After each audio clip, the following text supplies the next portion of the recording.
Bismillahirrahmanirrahim.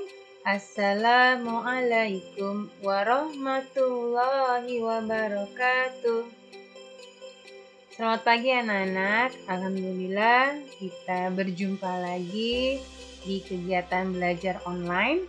Hari ini Rabu 8 April 2020 kita akan lanjut pelajaran tematik buku 4I dengan muatan mapel PKN. Semoga kegiatan hari ini berjalan dengan lancar, dimudahkan oleh Allah. Kemudian anak-anak juga tetap bersemangat. Anak-anak selalu termotivasi untuk belajar dengan lebih baik. Jangan lupa jaga kesehatan. Banyak makan buah, banyak makan sayur, minum air putih yang banyak, dan tidur atau istirahat yang cukup. Baik anak-anak, kita mulai pelajaran hari ini dengan bersama-sama membaca basmalah. Bismillahirrahmanirrahim.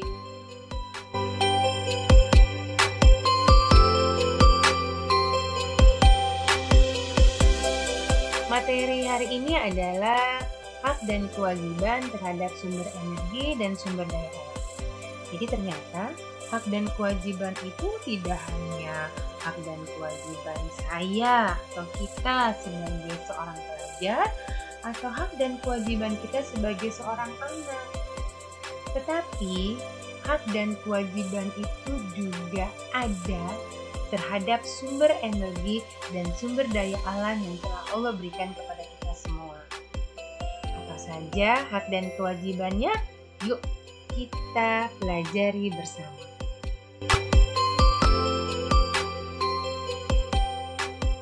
Pertama yang akan kita bahas adalah kewajiban terhadap sumber energi. Anak-anak pasti masih ingat apa yang dimaksud dengan kewajiban. Ya, kewajiban itu bisa diartikan melakukan aktivitas atau mengerjakan sesuatu yang wajib atau yang harus dilakukan. Nah, berarti kewajiban kita terhadap sumber energi itu bagaimana ya? Apa yang harus kita lakukan terhadap sumber energi agar sumber energi ini bermanfaat untuk banyak orang? Yang pertama, kita harus menghemat penggunaan energi. Energi apa saja yang dihemat? Banyak. Energi listrik, kemudian energi bahan bakar, itu semua harus dihemat. Kenapa? Dengan dihemat, maka orang yang akan memanfaatkan energi tersebut jadi lebih banyak. Yang kedua, menggunakan peralatan atau teknologi yang hemat energi. Kalau kalian perhatikan di rumah kalian, pasti sudah banyak peralatan atau barang-barang yang menggunakan teknologi hemat energi. Contohnya lampu LED. Lampu LED itu energi yang dipakai untuk menyalakan lampu hanya sedikit. Dia ada yang 5 watt. Tetapi nyala lampunya bisa hampir 40 watt. Tuh, hemat kan? Jadi kita hanya mengambil energi 5 watt untuk menyalakan si lampu setara dengan 50 atau 40 watt. Oke, yang ketiga, menjaga kelestarian alam agar sumber energi dapat terlindungi keberadaannya. Salah satu contoh misalnya waduk. Anak-anak tahu kan? Waduk itu dimanfaatkan sebagai sumber pembangkit energi listrik. Ini termasuk energi listrik alternatif. Kita sudah pelajari ini di pelajaran IPA minggu lalu.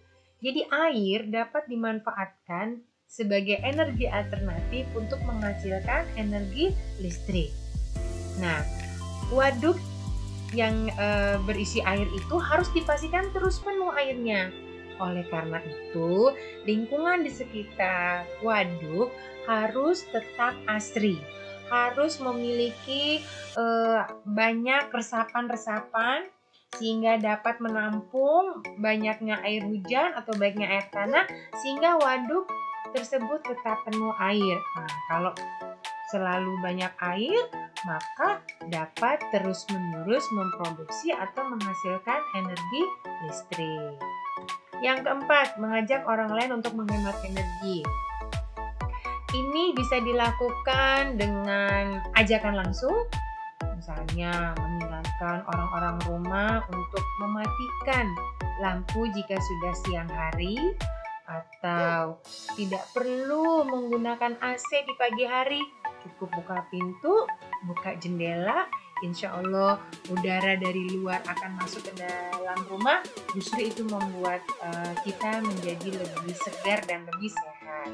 Bisa juga lewat poster, atau kita sering lihat kan iklan-iklan di TV, sampai ada iklan yang bilang hemat energi, hemat biaya. Oke, berikutnya mencari dan mengembangkan energi alternatif. Nah, seperti pelajaran IPA minggu lalu, energi alternatif itu dapat menggantikan sumber energi yang tidak dapat diperbaharui. Karena sumber energi yang tidak dapat diperbaharui berarti dia tidak bisa diadain lagi kan? Nah, karena tidak bisa disediakan lagi, maka muncullah ide-ide, oh kita harus bikin energi alternatif nih. Seperti tadi tuh, memanfaatkan air, dijadikan sebagai sumber energi listrik. Ada juga orang yang menggunakan angin. Seperti di Belanda. Belanda itu punya kincir angin yang banyak karena memang angin di Belanda itu cukup banyak, cukup besar sehingga dimanfaatkan oleh mereka.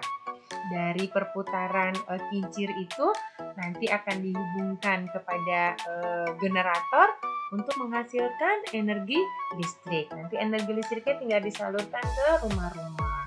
Banyak lagi energi-energi alternatif yang perlu dikembangkan. Nah, itu tadi kewajiban terhadap sumber energi. Kalau kita sudah melaksanakan kewajiban terhadap sumber energi, maka punya hak untuk memanfaatkan sumber energi tersebut untuk memenuhi kebutuhan sehari-hari. Karena sumber energi itu dibutuhkan. Contoh nih, penerangan di malam hari. Kita butuh energi listrik. Kita butuh energi listrik untuk menjadi penerang malam hari. Butuh energi listrik juga ada yang untuk masak. Butuh energi listrik juga untuk nyalain air biar bisa menggunakan air. Nah, jadi itu hak kita terhadap sumber energi. Kemudian yang kedua, energi itu kita manfaatkan juga, boleh kita gunakan untuk menyalakan kendaraan bermotor. Ya kan? Untuk nyalakan motor biar bisa berangkat pergi ke pasar, atau tukang ojol itu bisa pergi ojek, mereka pasti butuh bensin. Nah, kemudian banyak lagi hal-hal yang kita bisa manfaatkan dalam memanfaatkan sumber energi ini. Oke, berikutnya adalah hak dan kewajiban terhadap sumber daya alam. Sumber daya alam ini ada yang dapat diperbaharui dan ada yang tidak dapat diperbaharui. Untuk itu harus diatur agar sumber daya alam ini dapat dimanfaatkan sebaik-baiknya untuk seluruh masyarakat Indonesia. Karena seperti kita ketahui, Indonesia itu memiliki sumber daya alam yang sangat melimpah. Dan karena sumber daya alam itu dibutuhkan semua warga, diatur, diolah dengan sebaik-baiknya, dengan seadil-adilnya untuk memenuhi kebutuhan dan meningkatkan kesejahteraan penduduk. Lalu siapa yang harus mengatur sumber daya alam ini? Pemerintah. Pemerintahlah yang mengatur pemanfaatan, penggunaan, pengelolaan sumber daya alam. Makanya oleh pemerintah diatur dalam Undang-Undang Dasar 1945. Salah satu di dalam undang-undang itu ada pasal 33 ayat 2 dan 3. Di pasal 33 ayat 2 dan 3 ini dijelaskan kalau semua sumber daya alam yang ada di alam Indonesia ini harus dimanfaatkan sebaik-baiknya untuk kesejahteraan kemakmuran rakyat, dan itu dikuasai oleh pemerintah. Maksudnya dikuasai itu tadi, jadi diatur nih sama pemerintah bagaimana cara pengelolaannya, kemudian bagaimana cara pemanfaatannya, kemudian siapa saja yang akan diberikan, semuanya diatur supaya setiap warga negara Indonesia bisa mendapatkan sumber daya alam itu dengan lebih baik, karena semua orang berhak untuk memanfaatkan, semua orang berhak untuk mendapatkan sumber daya alam yang ada di bumi Indonesia ini. Selain tadi kita mempunyai hak terhadap sumber daya alam, jadi kalau kita sudah berhak sehari-hari, maka kita punya kewajiban terhadap sumber daya alam tersebut. Apa kewajiban kita? Memanfaatkan dengan memperhatikan keberlanjutan keberadaan sumber daya alam tersebut. Maksudnya, setiap kita memanfaatkan atau mengolah salah satu sumber daya alam, yang tidak boleh dilupakan adalah memperhatikan pelestarian atau kelestarian lingkungan di sumber daya alam tersebut. Kemudian dimanfaatkan dengan cara bijaksana dan dengan sikap yang hemat. Yang kemudian kedua adalah mengembangkan teknologi yang ramah lingkungan. Otomatis teknologi yang ramah lingkungan ini akan membuat lingkungan menjadi lebih lestari, kemudian membuat lingkungan tidak terganggu, sehingga akan terus-menerus memberikan hasil yang nantinya bisa dimanfaatkan atau digunakan dalam kehidupan sehari-hari. Salah satu sumber daya alam adalah air. Air dimanfaatkan, digunakan hampir seluruh makhluk hidup. Kita sangat butuh air. Tetapi karena air ini pun memiliki keterbatasan, maka kita harus menjaganya dengan beberapa cara. Kita juga bisa membuat air ini terus-menerus ada, tapi harus memperhatikan dampak lingkungan. Harus memperhatikan bagaimana caranya supaya air ini terus ada. Oke, yang pertama, menghemat penggunaan air bersih dalam kegiatan sehari-hari. Ya, misalnya nih, salah satu cara penghematan yang bisa kita lakukan setiap kita selesai mencuci beras. Nah, air cucian beras itu bisa loh kita manfaatkan untuk menyiram tanah. Jadi daripada dibuang, gitu kan? Bisa tuh dikumpulkan, ditampung dulu setelah dicuci berasnya, ditampung air bekas cucian, kemudian nanti bisa dimanfaatkan untuk menyiram tanah. Kemudian yang kedua, menjaga keberadaan hutan dan daerah resapan air hujan. Fungsi hutan itu luar biasa. Hutan itu sangat bermanfaat sekali untuk apa? Menjaga keberlangsungan, selain keberlangsungan oksigen, juga keberlangsungan air tanah. Kenapa?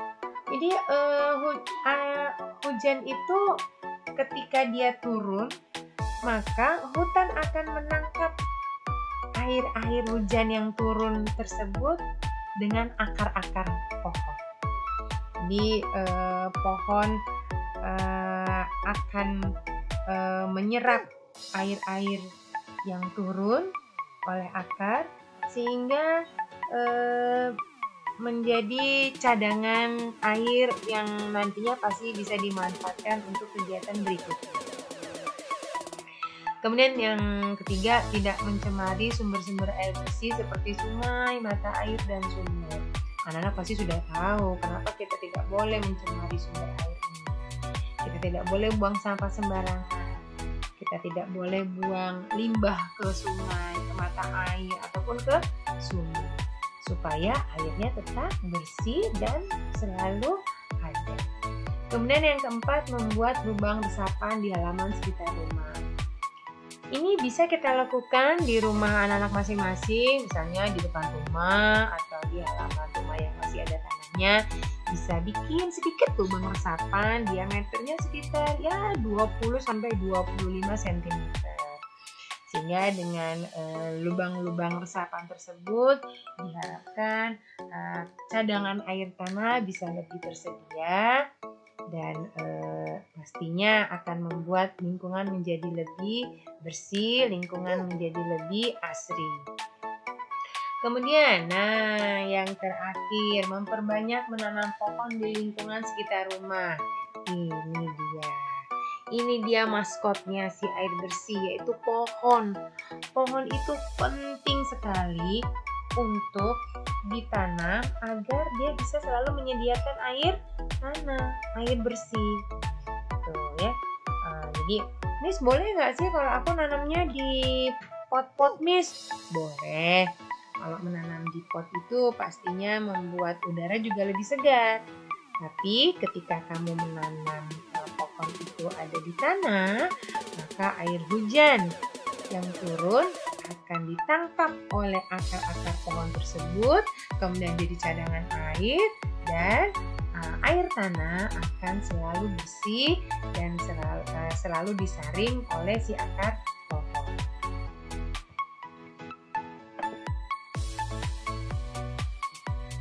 Baik anak-anak, materi yang kita pelajari pada hari ini bisa kalian pahami kembali, bisa kalian kuasai dengan lebih maksimal dengan kalian membaca di buku 4I halaman 25-26, 75-77, dan 109-111. Kalian baca, kemudian kalian garis bawahi kalimat-kalimat penting yang kalian temui, atau bisa juga kalian beri stabilo, atau bisa juga kalian tulis kembali kalimat-kalimat penting yang tadi kalian temui di buku catatan dan baik, itu saja materi kita hari ini. Semoga anak-anak selalu bersemangat, anak-anak tetap menjaga kesehatan, dan insya Allah segerakan kondisi corona ini supaya kita bisa melaksanakan ibadah Ramadan, sholat tarawih bersama. Kemudian kita bisa bertemu kembali di sekolah ya anak-anak ya. Baik, itu saja. Billahi taufiq wal hidayah. Wassalamualaikum warahmatullahi wabarakatuh.